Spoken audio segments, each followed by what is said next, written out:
जय हिंद साथियों, एक बार फिर से स्वागत है आप सभी लोगों का आपके अपने परिवार रिवीजन एकेडमी पर। आज की जो हम लोगों की क्लासेस है ये हमारे पेपर नंबर 3 के जो 5 मार्कर क्वेश्चन है उसको लेकर के हम लोग यहाँ डिस्कस करने वाले हैं।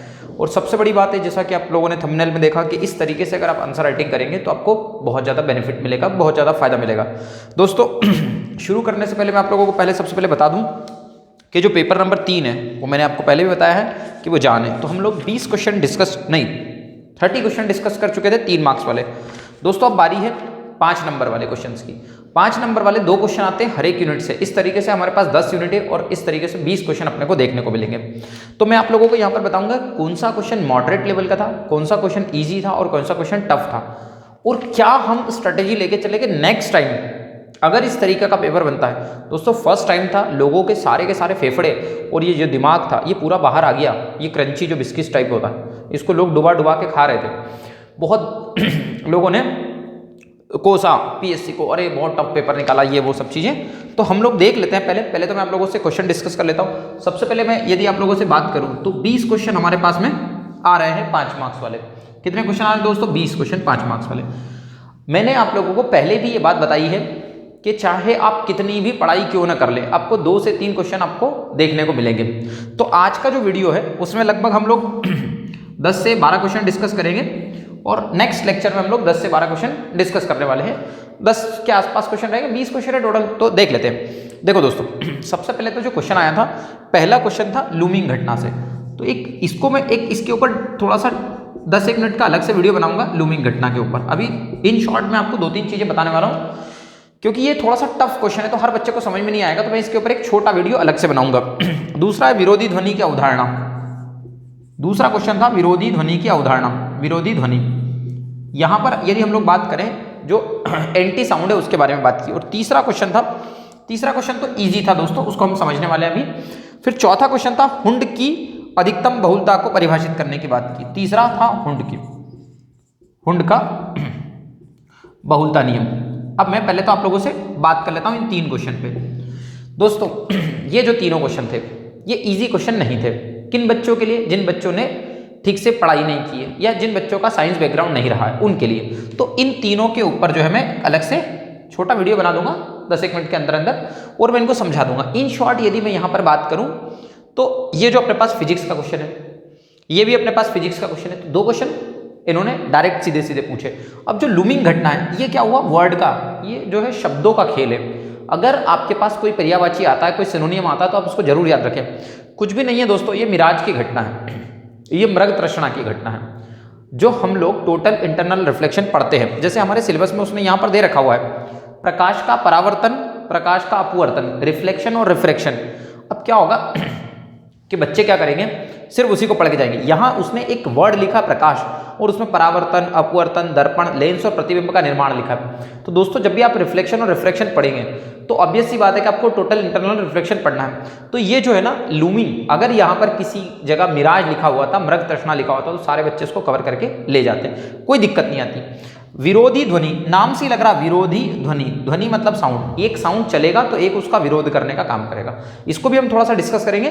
जो आपने ईयरफोन वगैरह लगाते हैं कान में, क्या वो बाहर के साउंड को कैसे रोकते हैं, वो सब चीजें। फिर हुंड की बहुलता का नियम और इसमें पीडीएफ की बात की। तो इन तीनों क्वेश्चन को मैं इन शॉर्ट डिस्कस कर लूंगा अलग से ताकि आपको दिक्कत ना आए। अब यहां बात करते हैं, ये तीनों क्वेश्चन बहुत ज्यादा टफ थे दोस्तों। मान लेते हैं, सपोज करते हैं कि 2 क्वेश्चन इसमें से छूट जाएंगे। एक तो आप मन से लिख सकते हैं, विरोधी ध्वनि वाला बताऊंगा कैसे।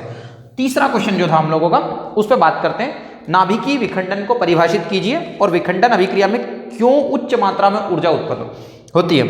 तो सबसे पहली बात तो इसने बात करी है न्यूक्लियर फिजन के बारे में, नाभिकीय विखंडन। पहली बात इसने करी है किसके बारे में? नाभिकीय विखंडन के बारे में। तो इसने बोला नाभिकीय विखंडन को परिभाषित कीजिए। तो सबसे पहले तो आपको क्या कर देना है, यहां पर डेफिनेशन लिख देना, परिभाषा। एक और बात है, आपको 8 से 9 लाइन यहां देखने को मिल जाएगी। तो मैं बता रहा हूं तरीका कि इस तरीके से अगर आप लिखोगे तो आपको बहुत अच्छे नंबर मिलेंगे। तो सबसे पहले नाभिकीय विखंडन को परिभाषित कीजिए। तो आपने क्या करना है, 2 लाइन में आपके पास डेफिनेशन आ जाएगी। जब भी हम क्या करेंगे, रेडियो एक्टिव एलिमेंट, चाहे वो यूरेनियम हो, चाहे वो थोरियम हो, चाहे वो प्लूटोनियम हो, जनरली क्या होता है किसी भी किताब में आप देखोगे तो आपको यूरेनियम ही देखने को मिलेगा। और यूरेनियम में भी कौन सा यूरेनियम, 235, U235। तो जब भी कभी भी आप क्या करते हो, किसी भी रेडियो एक्टिव एलिमेंट जैसे कि यूरेनियम हो गया, तो न्यूट्रॉनों की क्या करवाने का काम करते हो, बमबारी करवाते हो। तो जब भी हम क्या करेंगे एक, या फिर आप इन शॉर्ट अगर इसको छोड़ते हैं, मैं एक छोटी सी डेफिनेशन बता देता हूँ। जब भी एक भारी नाभिक दो हल्के नाभिक में टूटेगा, कब, जब हम उनके ऊपर न्यूट्रॉनों की बमबारी करवाएंगे।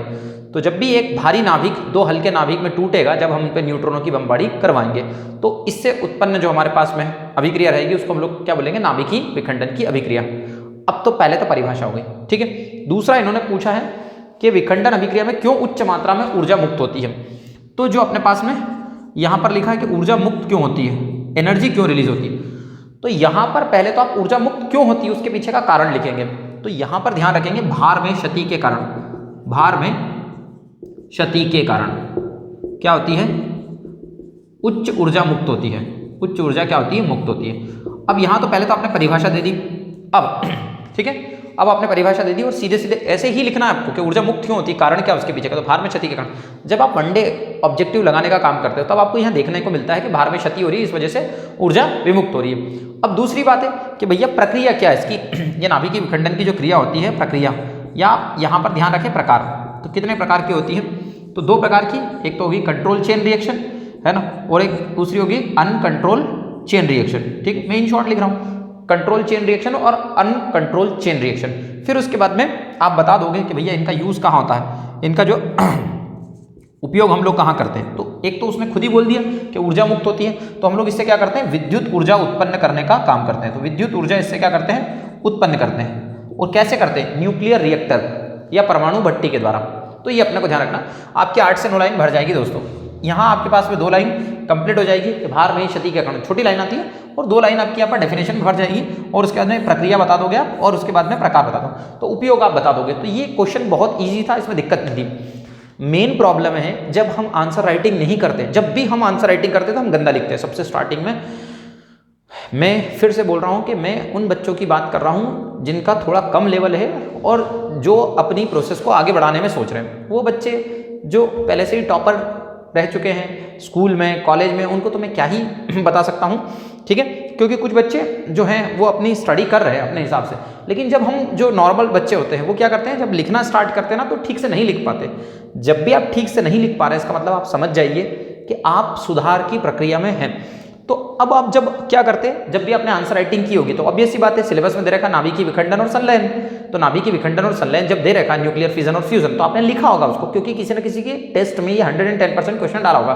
हर एक कोचिंग वाला चाहता है कि वो बेस्ट से बेस्ट अपना प्रयास करे और बच्चे निकले। तो ये सिंपल क्वेश्चन था, इसमें दिक्कत वाली बात नहीं थी। तो इसको लिखने का तरीका समझ में आया दोस्तों। अब हम आगे आते हैं नेक्स्ट क्वेश्चन पे, ठीक है। अगला जो क्वेश्चन है हमारे पास में, एड्स पर संक्षिप्त टिप्पणी कीजिए। अब एड्स पर संक्षिप्त टिप्पणी कीजिए। सबसे पहली बात तो उसने सीधा सिंपल क्वेश्चन पूछा है कि एड्स पर आपको क्या करना है, टिप्पणी करना।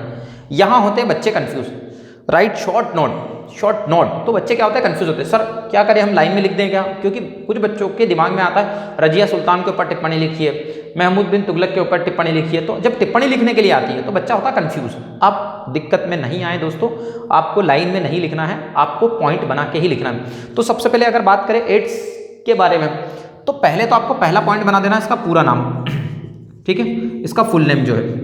दूसरा इसका फैक्टर, कारक, ठीक है भाई पूरा नाम आपको पता होगा। एड्स का बचपन से आप लोगों ने पढ़ा है, एक्वायर्ड इम्यूनो डिफिशियंसी सिंड्रोम, ठीक है। ये आपको पूरा इसका नाम लिख देना है कि भाई एड्स का पूरा नाम, क्योंकि उसने बोला टिप्पणी लिखिए। फिर दूसरा पॉइंट आप क्या डालोगे, कारक, किसकी वजह से होता है, कि भाई HIV वायरस की वजह से होता है। तो अपने को ध्यान रखना है कि अपन कारक, फैक्टर लिखेंगे, फैक्टर क्या है इसका वो लिखेंगे। फिर हम लिखेंगे प्रभाव, इससे प्रभाव क्या होता है। तीसरा पॉइंट हम क्या डालेंगे, प्रभाव। आपकी कॉपी क्या होगी, बहुत ज्यादा सुंदर दिखेगी, क्योंकि ये बहुत सिंपल क्वेश्चन है, इसको आप रिप्रेजेंट कर सकते हो बहुत अच्छी तरीके से। तो प्रभाव लिखोगे। प्रभाव क्या लिखोगे, इसमें जो हमारा प्रतिरक्षा तंत्र है, इम्यून सिस्टम है, वो पूरा क्या हो जाता है, गड़बड़ हो जाता है, पूरा गड़बड़ हो जाएगा।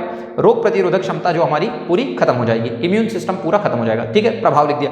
उसके बाद में हम लोग बात करें चौथे नंबर पर, आप डालोगे क्या, बचाव, कि भाई छूने से एड्स नहीं फैलता है। ये आपने एडवर्टाइज देखा होगा, बचाव आपने लिख दिया, ठीक है। बचाव कैसे करोगे आप, तो भैया सावधानी बरतना पड़ेगी। जो सुइयां वगैरह डॉक्टर यूज कर रहे हैं उनको नहीं यूज करना है, एक ही ब्लेड से नहीं करना है। फिर उसके बाद में हम लोग बात करें वर्तमान परिदृश्य, या अब पहले एक पॉइंट और डाल सकते हैं, सरकारी प्रयास। ठीक है, सरकारी प्रयास क्या हो रहे हैं, एड्स को लेकर के सरकारी प्रयास क्या हो रहे हैं। तो आपको पता है कि हमने 1992 में नाको नाम की एक संस्था बना रखी है। यह आपको बहुत अच्छे से, जिसने पढ़ा होगा उसको ये बात पता होगी। 1992 के आसपास हमने नाको नाम की एक संस्था बना रखी है। दूसरा एक और काम हम लोग क्या करते हैं, 1 दिसंबर को प्रतिवर्ष क्या करते हैं, एड्स दिवस मनाने का काम करते हैं। तीसरा एक हम रेड रिबन नाम की हमने ट्रेन चला रखी हुई है। तो ये क्या हो गया अपना सरकारी प्रयास। अब देखो पूरा नाम, कारक, प्रभाव, बचाव, सरकारी प्रयास।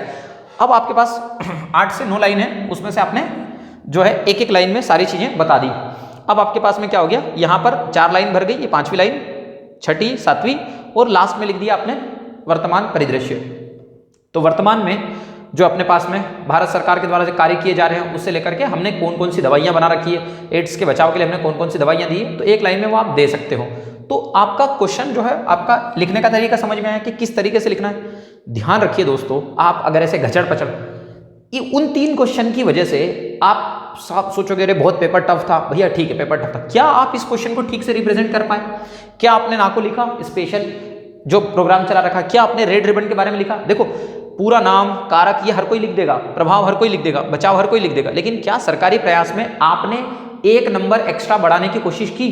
अगर नहीं की तो आप मान के चलिए कि आप वो 3 क्वेश्चन की वजह से पीछे हुए। तो ये सिंपल क्वेश्चन था दोस्तों, समझ में आया? ठीक है, अब यहां पर बात करते हैं, अगला जो हमारा क्वेश्चन है वो बहुत ज्यादा सिंपल क्वेश्चन है। ये है प्रथम पीढ़ी के कंप्यूटर का वर्णन कीजिए। अब देखो एक बहुत सिंपल सी बात यहां देख लेते हैं, ये देखो कंप्यूटर के प्रकार, उसकी विशेषता और पीढ़ी, जनरेशन। और क्वेश्चन क्या टफ था इसमें बताओ? प्रथम पीढ़ी के कंप्यूटर का वर्णन कीजिए। प्रथम पीढ़ी के कंप्यूटर में अपने प्रथम पीढ़ी के जो अपने पास में कंप्यूटर है उनका हमको क्या करना है, वर्णन करना है। तो प्रथम पीढ़ी के कंप्यूटर का क्या करना, अपने को वर्णन करना। एक बात बताओ दोस्तों, इसमें क्या कठिन था? कुछ कठिन नहीं था। अब प्रथम पीढ़ी के जो कंप्यूटर थे सबसे पहली बात तो आप सभी को पता है कि हम लोग जो इसमें किसका यूज करते थे, वैक्यूम ट्यूब का यूज करते थे या मशीन लैंग्वेज का यूज करते थे, ये चीज अपने को ध्यान रखना है। ठीक है, तो हम जो संसाधन यूज करते थे इसमें, पहले तो हम लोगों को वो लिख देना है कि हम रिसोर्सेस में इसमें क्या यूज करते थे। दूसरा, उस जमाने में क्या कोई भाषा हुआ करती थी, वो लिख देना है। तीसरा, इनका उपयोग कहाँ होता था। चौथा, इनके दोष क्या है, कमियां क्या है। पांचवा, ठीक है, वर्तमान में कोई काम हो रहा है क्या इससे रिलेटेड, ये लिख देना था। ठीक है, तो क्या हम वैक्यूम ट्यूब यूज करते थे, क्या हम मशीन लैंग्वेज का यूज करते थे, क्या हम जो है 0 बाइनरी कोड का यूज करते थे, फिर यूजेस कहाँ होते थे, उपयोग कहाँ होते थे, कौन कौन यूज कर सकते थे, बड़े आकार होता था, छोटा आकार होता था, वो सारी बातें बहुत सिंपल क्वेश्चन है, इस पर हम ज्यादा लंबा नहीं खींचेंगे। तो इसको भी तरीका क्या हो गया, रिप्रेजेंट करने का तरीका हमको समझ में आया कि प्रथम पीढ़ी के जो कंप्यूटर थे उसमें हम किस तरीके से यूज कर सकते थे। और जो उपयोग होता था जनरली रिसर्च में ही होता था, ज्यादा सैन्य विभाग में, अलग अलग विभागों में इसका यूज होता था, आम लोग इसका यूज नहीं कर पाते थे। तो ये क्वेश्चन सिंपल था, इसमें दिक्कत वाली बात नहीं थी। चलिए आगे आते हैं, अगला जो क्वेश्चन हम डिस्कस करते हैं वो है सोशल मीडिया क्या है, इसका क्या महत्व है, इसके कोई 2 उपयोग उदाहरण दीजिए। अब पहली बात तो उसने पूछा क्या है, ठीक है, तो आपको बता देना पहला पॉइंट क्या है, पॉइंट बना के लिखना है कि क्या है सोशल मीडिया, क्या है। ये आपको भी पता है कि सोशल मीडिया क्या है, तो एक आभासी समूह है जिसमें लोग अपने विचारों का आदान प्रदान जो है इंटरनेट के माध्यम से करने का काम करते हैं। तो पहली बात तो आभासी, वर्चुअल है ये, आप किसी से फिजिकली आमने सामने जाके नहीं बात कर रहे, तो ये वर्ड जरूर यूज करना आपको, आभासी। ठीक है, तो आपने बता दिया कि भैया ये एक प्रकार से क्या है, आभासी विचारों का आदान प्रदान करने के लिए प्लेटफॉर्म आपको प्रदान करने का काम करेगा इंटरनेट के माध्यम से। दूसरा लिखा है इसका क्या महत्व है, तो यहां पर अपन ने एक तो लाइन लिख दी। अच्छा एक और बात है कि सोशल मीडिया क्या है। अब पहले तो हमारे सिलेबस में दे रखा हुआ है उसमें इंटरनेट और ईमेल, ई गवर्नेंस, और उसमें लिखा है विभिन्न उपयोगी पोर्टल, साइट और वेब पेजेस। तो ध्यान रखिए जब भी आप पढ़ें तो किसी स्कॉलर की, किसी विद्वान की अगर आप डेफिनेशन लिख पा रहे हैं तो ये सोने पे सुहागा हो जाएगा, किसी भी विद्वान की। क्योंकि जब भी आप कोई भी चीज़ पढ़ेंगे, कोई भी परिभाषा पढ़ेंगे, तो कोशिश करें कि आप उसको किसी विद्वान का नाम लेकर के डिफाइन करने की कोशिश करें। फिर आपने महत्व लिख दिए, तो यहाँ पर कम से कम आप 3 महत्व लिख दें। और मुझे नहीं लगता कि मुझे बताने की जरूरत है कि सोशल मीडिया के क्या महत्व है, ये आप सभी लोगों को बहुत अच्छे से आता होगा। दूसरा लिखा कि कोई उपयुक्त 2 उदाहरण लिखिए। तीसरा पॉइंट उन्होंने डाला क्या, उदाहरण। अब ध्यान दीजिए दोस्तों, यहाँ पर आपने परिभाषा लिख दी 2 लाइन में, यहाँ पर आपने 3 से 4 उसके क्या लिख दिए, महत्व लिख दिए। 3 से 4 आप महत्व लिख दें क्योंकि लाइन नहीं आएगी। फिर क्योंकि उदाहरण में आपके पास में सिर्फ क्या रहेगा, ये 2 उदाहरण लिखना है, सिंपल से, दिक्कत वाली बात नहीं है। जो भी आप लिखना चाहें, फेसबुक, इंस्टाग्राम, व्हाट्सअप, या फिर सरकार के द्वारा जो काम किए जा रहे हैं। 2 उदाहरण का उसने बोला है कि कोई 2 उपयुक्त उदाहरण दीजिए, तो उसको आप लिख सकते हैं, ये अपने को ध्यान रखना है। लास्ट में अपनी तरफ से एक निष्कर्ष वाला पॉइंट लिखना चाहें तो लिख सकते हैं। निष्कर्ष वाला पॉइंट जो है, वर्तमान में अगर किसी भी स्कॉलर के द्वारा कोई टिप्पणी की गई है सोशल मीडिया को लेकर के, तो वो आप चाहे तो इसमें डाल सकते हैं अपनी तरफ से, क्योंकि ये सिंपल क्वेश्चन था। इसमें नंबर मिलने के चांसेस तभी हैं अच्छे से जब आप इसको थोड़ा सा अच्छे से डिफाइन करते हो। तो हमने कितने क्वेश्चन 8, अच्छा एक क्वेश्चन छूट गया दोस्तों, सॉरी एक क्वेश्चन छूट गया। इसमें लिखा था समसूत्री कोशिका विभाजन की विभिन्न अवस्थाओं पर टिप्पणी कीजिए। वाह बढ़िया क्वेश्चन है। अब पहली बात तो यहाँ पर इंग्लिश में comment on different stage of mitosis cell division. अब यहाँ पर हमारे सिलेबस में कोशिका का विभाजन पूछा है उसने, लेकिन कौन सा कोशिका विभाजन? समसूत्री, मतलब समान समसूत्री, ठीक है। अब यहाँ पर मैं बात कर लेता हूँ सिलेबस के बारे में। देखो यहाँ लिखा हुआ है कोशिका की संरचना और कार्य, मतलब आपको कोशिका बहुत अच्छे से पढ़ के जाना है। अब यहाँ लिखा उसने समसूत्री कोशिका विभाजन की विभिन्न अवस्थाओं पर टिप्पणी कीजिए। तो सबसे पहले तो लिखा है कि comment on different stages of mitosis cell division. ये कोई आसान क्वेश्चन नहीं है, ये आएगा मॉडरेट लेवल में, ना बहुत ज़्यादा टफ ना बहुत ज़्यादा ईजी, ये ध्यान रखना है। ये मॉडरेट लेवल का क्वेश्चन है। ये मॉडरेट लेवल का क्वेश्चन क्यों है? क्योंकि हर बच्चा कोशिका की खोज किसने की, कोशिका ये काम होता, माइटोकॉन्ड्रिया ये होता, प्लास्टिड ये होता, ये सारी चीज़ें करके जाएगा, सेल डिवीजन वगैरह भी पढ़ के जाएगा। लेकिन जब उसके विभाजन की जो प्रक्रिया है, यहाँ पर बोला है कि विभिन्न अवस्थाओं पर comment on the different stages, उसकी विभिन्न अवस्थाओं पर आपको क्या करना है, ये आपको बताना है। तो इसकी एक छोटी सी ट्रिक हम लोगों ने बना रखी थी जब हम पढ़ाते थे, ईपीमेट, ये इसकी अवस्थाएं, 5 अवस्थाएं, ये 5 अवस्थाओं में कंप्लीट होता है। अभी मैं यहाँ पर पूरी कहानी नहीं समझाना बैठूंगा, मैं तो आपको बता रहा हूँ कि लिखना कैसे है। तो आपने ईपीमेट अगर याद करके रखा है, तो अगर आपने ईपीमेट याद रख के रखा है तो दिक्कत वाली बात नहीं। सबसे पहले तो कोशिका विभाजन क्या होता है ना, कोशिका विभाजन, या आप ऐसे करके लिखे परिभाषा। तो कोशिका विभाजन के बारे में आप बता दें, कोशिका विभाजन में क्या होता है, कोशिका विभाजन क्या होता है, और कोशिका विभाजन को पहली बार किसने देखा। 2 लाइन में आप कोशिश करें बताने की, क्योंकि आप अवस्था पूरी डिटेल में नहीं लिख पाओगे। ये बहुत ज़्यादा टफ क्वेश्चन हो जाएगा उन बच्चों के लिए जो पूरी कहानी पढ़े हैं लेकिन उनमें से पॉइंट्स नहीं निकाल पाए। अगर आपने पॉइंट निकाली तो दिक्कत नहीं आएगी। तो सबसे पहले तो आप क्या करते हैं, परिभाषा देते हैं। कोशिका विभाजन मतलब सेल का डिवीजन होना, टूटना, कोशिका विभाजन। और जो कोशिका विभाजन होता है वो किस में होता है, केंद्रक में। आजकल वर्तमान में जो माना जा रहा है वो कोशिका द्रव्य को भी माना जा रहा है। तो क्या करोगे आप, कोशिका में केंद्रक और केंद्रक द्रव्य का विभाजन ही क्या कहलाता है, कोशिका विभाजन कहलाता है। और आपको ये भी बता देना है कि भैया समसूत्री विभाजन की खोज करता ये है। उसके बाद में आपको आना है कहाँ पर, प्रोसेस पे। तो प्रोसेस अपनी कितनी चरणों में थे, 5 फेज में। इंटरफेज दूसरा, प्रोफेज तीसरा, मेटाफेज, और उसके बाद में चौथा एनाफेज, और लास्ट में हमारे पास 5वां आ जाएगा क्या, टीलाफेज या टीरोफेज। ठीक है। अब मेरी बात ध्यान से सुनना। आपने 2 लाइन में डेफिनेशन लिख दी, आपके पास में 8 लाइन है। आपने पढ़ा जमाने भर का, आपके सारे फेफड़े बाहर आ गए थे पढ़ते टाइम पे, जो भी आपने पढ़ा होगा, या कुछ बच्चों ने तो उसको देखा भी नहीं होगा। मैं बोल रहा हूँ 110% कुछ बच्चे ऐसे होंगे जिन्होंने देखा ही नहीं होगा, क्योंकि जब इसको आप पढ़ने जाते हो ना तो आप घबरा जाते हो। ये क्वेश्चन टफ है उन बच्चों के लिए जिनको निकालना नहीं आता कंटेंट, उनके लिए। अब यहाँ क्या होगा, इंटरफेस। तो सबसे पहली बात तो इंटरफेस में अपने को ये ध्यान रखना है कि विश्राम अवस्था भी बोलते हैं इसको हिंदी में। तो ये एक ऐसी अवस्था है जिसमें जो हमारे पास गुणसूत्र होते हैं, क्रोमोसोम्स जो होते हैं, वो सबके सब जल योजित होते हैं, तो वो दिखाई नहीं देते ठीक से। पहली लाइन आपने ये लिख दी 1 लाइन में, क्योंकि कहानी और लंबी है, ऐसा नहीं है कि कहानी नहीं है, पर आपको तो पता है कि मेरे पास लाइन ही नहीं है, तो कम से कम मैं इतना तो लिखूं। इंटरफेज में आप पहले क्या करोगे, ये अवस्था पूरा मैं कोशिका समझा नहीं रहा हूँ, मैं फिर से बोल रहा हूँ बार बार कि मैं क्वेश्चन डिस्कस कर रहा हूँ, मैं कोई यहाँ पर आपको एक्सप्लेन नहीं कर रहा हूँ कि कोशिका विभाजन क्या है। नहीं तो आप बोलोगे मास्टर जो है हमको पढ़ा नहीं रहा है। मैं पढ़ा नहीं रहा हूँ, मैं समझा रहा हूँ चीज़ें कि भाई आपको लिखना कैसे, ना कि मैं आपको ये समझाने बैठा हूँ कि कोशिका विभाजन क्या होता है। तो इंटरफेज में आपने क्या लिख देना है, सिंपल सा जो अपने दिमाग में एक डाटा लेके चलना है कि भैया यार ये सिंपल इतना क्वेश्चन आया तो मैं ऐसे लिख दूंगा। तो ये ध्यान रखना अपने को कि भैया जल योजित होता है, दिखाई नहीं देते। अब प्रोफेज अगली अवस्था में क्या होगा, यहाँ पर इनका होगा निर्जलीकरण। अभी हिंदी में याद रखें, जहाँ तक डिहाइड्रेशन की प्रॉब्लम आएगी तो समस्या खड़ी हो जाएगी, दोनों का इंग्लिश हिंदी में प्रॉब्लम आ जाएगा। इसलिए मैं अभी एकदम से डिहाइड्रेशन नहीं बोल रहा हूँ, निर्जलीकरण। निर्जलीकरण मतलब जल वहाँ से क्या होगा, खत्म होगा।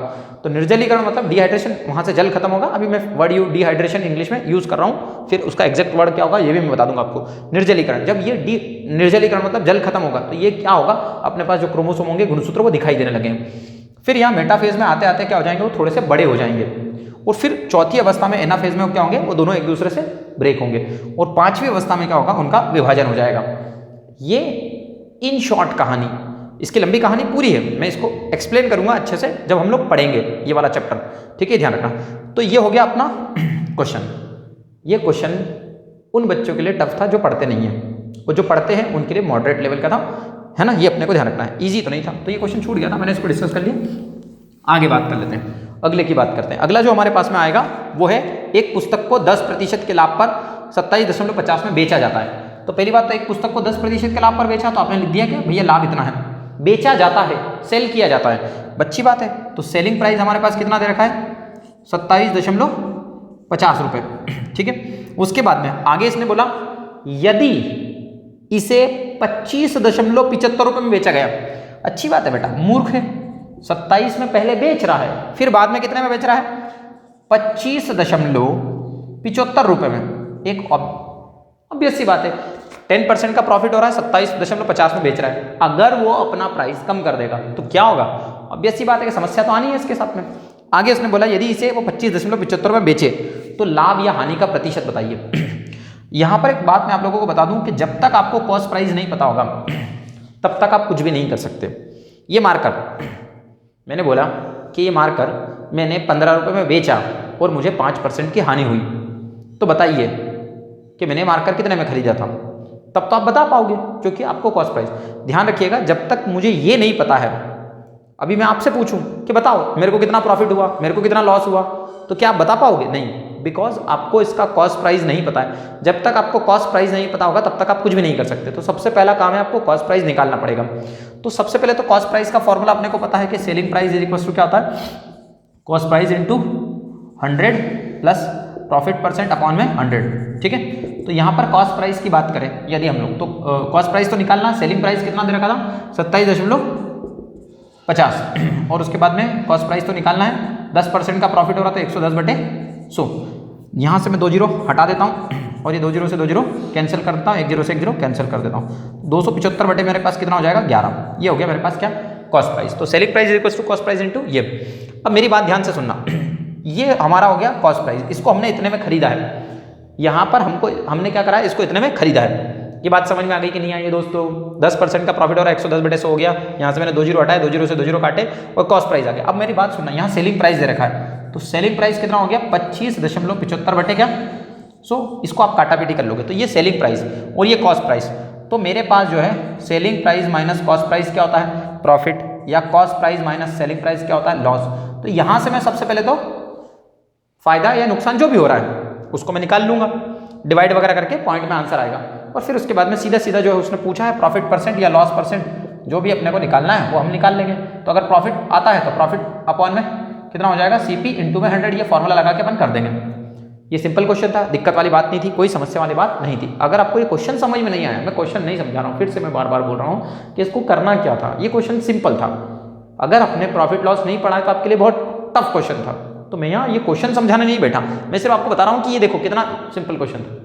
अब जिस बच्चे को पहले से पढ़ा नहीं है तो उसको लगेगा कि यार ये सर ने क्या कर दिया, तो मैं यहाँ पर समझा नहीं रहा हूँ, बार बार बोल रहा हूँ आप लोगों को कि लिखने का तरीका क्या है वो बता रहा हूँ।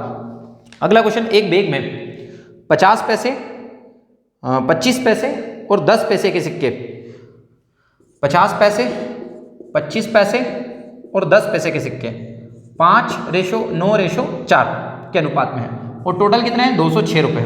इसने बोला क्वेश्चन में कि एक बैग में 50 पैसे, 25 पैसे और 10 पैसे के सिक्के 5:9:4 में है, और ये कितने हैं 206 रुपये। इसने बोला प्रत्येक प्रकार के सिक्कों की संख्या बताइए। चलिए यहाँ पर इसने बोला 5:9 में अपने पास सिक्के हैं, और यहाँ पर 50 पैसे के सिक्के इतने हैं, 25 पैसे के सिक्के इतने हैं और 10 पैसे के सिक्के इतने हैं, तो आपको ये बताना है।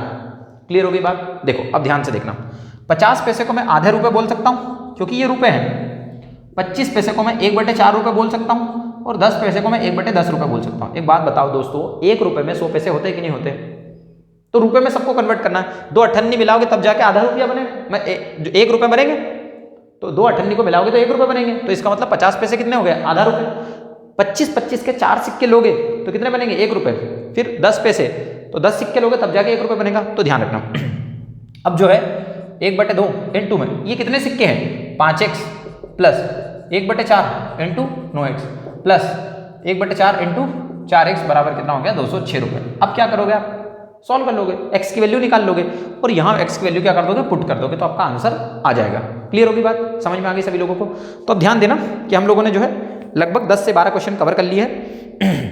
अगला क्वेश्चन एक और डिस्कस कर लेता हूँ, एक और क्वेश्चन डिस्कस कर लेता हूँ ताकि दिक्कत ना आए, कल हम लोगों को दिक्कत नहीं होगी। 11वां क्वेश्चन, तो संक्रामक रोग से क्या तात्पर्य है, define communicable disease and comment on type of immunity. यहां पर हिंदी में लिखा हुआ व्याधि क्षमत्व, व्याधि क्षमत्व, तो बच्चे के फेफड़े सारे बाहर आ जाएंगे, जितने फेफड़े उसके अंदर है, हवा भरी हुई है, वो सब बाहर आ जाएंगे व्याधि क्षमत्व देख के। कुछ बच्चे प्री तो निकाल लेते हैं, लेकिन वो मेंस निकालने में थोड़ी सी प्रॉब्लम आती है। उसके पीछे का सबसे बड़ा रीजन ये है कि वो समझ के नहीं पढ़ते हैं। तो व्याधि क्षमत्व की यदि हम लोग बात करें, व्याधि क्षमत्व को इंग्लिश में देख लेते हैं, इम्यूनिटी होता है। तो पहले अपने को यह ध्यान रखना है कि भैया हमारे पास जो इम्यूनिटी होती है वो कैसी होती है। सबसे पहले हम लोग बात को ध्यान रखें, संक्रामक रोग से क्या तात्पर्य है। तो आपको कम्युनिकेबल डिसीज जो है उनके बारे में डेफिनेशन लिखनी है। संक्रामक रोग जो है उसकी क्या करनी है, आपको डेफिनेशन लिख देनी है। कम्युनिकेबल की डेफिनेशन लिखनी है आपको, डेफिनेशन लिख दी। उसके बाद में आपको लिखना व्याधि क्षमत्व, व्याधि क्षमत्व। इसने बोला है कि व्याधि क्षमत्व कितने प्रकार का होता है। तो पहले तो आपको इम्यूनिटी के बारे में बता देना है कि इम्यूनिटी ये होती है पहले, उसके बाद में इसके क्या लिखना है, प्रकार, है ना। आपको सभी को पता है इम्यूनिटी क्या होती है, हमारी जो रोग प्रतिरोधक क्षमता है हम उसकी बात कर रहे हैं। तो हमारे पास ये 3 प्रकार की होती है, एक होती है एक्टिव, एक होती है पैसिव और एक होती है हमारे पास में हार्ड इम्यूनिटी। यदि हम एक्टिव, पैसिव, हार्ड इम्यूनिटी की बात करें तो ये एक एक लाइन में आप डिफाइन कर दोगे कि हमारे पास जो एक्टिव होती है, जब भी हम रोग से ग्रसित होते हैं, जब भी हम बीमार होते हैं, तब ये हमारे पास क्या होती है, व्याधि क्षमता, मतलब इम्यूनिटी हमारी एकदम से डेवलप होती है ताकि ये लड़ने का काम करेगी। दूसरा जो होती है पैसिव, इसको हम लोग बाहर से डेवलप करने का काम करते हैं। तीसरी होती है हमारे पास हार्ड इम्यूनिटी, इसको हम लोग वैक्सीनेशन देके 2-3 बार वैक्सीनेशन देके डेवलप करने का काम करते हैं। तो उस तरीके से आप इसको डील कर दोगे, लिख दोगे तो प्रॉब्लम नहीं आएगी, कोई समस्या नहीं आएगी। अब यहाँ पर मैंने आप लोगों को ये बात बताई कि हम लोगों ने 10 से 11 क्वेश्चन कवर कर लिए हैं दोस्तों। कल हम जो नेक्स्ट पार्ट रहेगा उसको कवर करेंगे। तो आप लोग अगर यूनिट नंबर 10 देख रहे हैं तो बहुत अच्छी बात है, उसको देखते रहिए। और दूसरी बात यह है कि जब भी एक अच्छा वीडियो होता है पढ़ाने वाला तो लोग उसको कम देखते हैं, लेकिन जो टाइम पास वाला वीडियो होता है, कट ऑफ क्या जा रहा है, पीएससी क्या कर रही है, रिजल्ट कब आएगा, ये कब हो जाएगा, वो हो जाएगा, इन सब चीज़ों पे जो है वीडियो बहुत ज़्यादा लोग देखना पसंद करते हैं। पर मेरा उद्देश्य है कि एमपीपीएससी में आप किसी भी यूट्यूब चैनल को उठाकर देखेंगे तो आपको प्लेलिस्ट जब आप उठाओगे तो उसमें कोई भी ऐसा यूट्यूब चैनल नहीं है जिसमें लगभग सारी यूनिट पूरी कवर करवा के रखी है। कहीं ना कहीं कुछ ना कुछ तो छूटा हुआ ही है, ऐसा नहीं है सभी लोग बहुत अच्छा काम कर रहे हैं, लेकिन कुछ ना कुछ उसमें छूटा हुआ है। तो बच्चा थोड़ा सा परेशान होता है कि उसको एक जगह सब नहीं मिल रहा है। तो मेरी कोशिश ये है कि मैं आपको यूनिट नंबर अगर 10 पढ़ाऊंगा तो पूरी कंप्लीट करवाऊंगा, 9 पढ़ाऊंगा तो पूरी कंप्लीट करवाऊंगा, 8 पढ़ाऊंगा तो पूरी कंप्लीट करवाऊंगा, जो भी पढ़ाऊंगा वो पूरा पढ़ाऊंगा। मेरा ये उद्देश्य है आप लोगों से कि एटलीस्ट वो यूनिट तो आपकी कवर हो जाए। क्या करते हैं, एक यूनिट की 2-3 वीडियो डाल दिए, तीसरी यूनिट के 2-3 वीडियो डाल दिए, तो इसमें बच्चा उलझता है, फिर वो फंस जाता है। ठीक है, अल्टीमेटली अपना ये उद्देश्य है कि कम से कम एक यूनिट पढ़ाएं और उसको पूरा कंप्लीट करवा दे। तो मिलते हैं दोस्तों नेक्स्ट लेक्चर में, तब तक के लिए जय हिंद, जय भारत और जय अपने माता पिता की।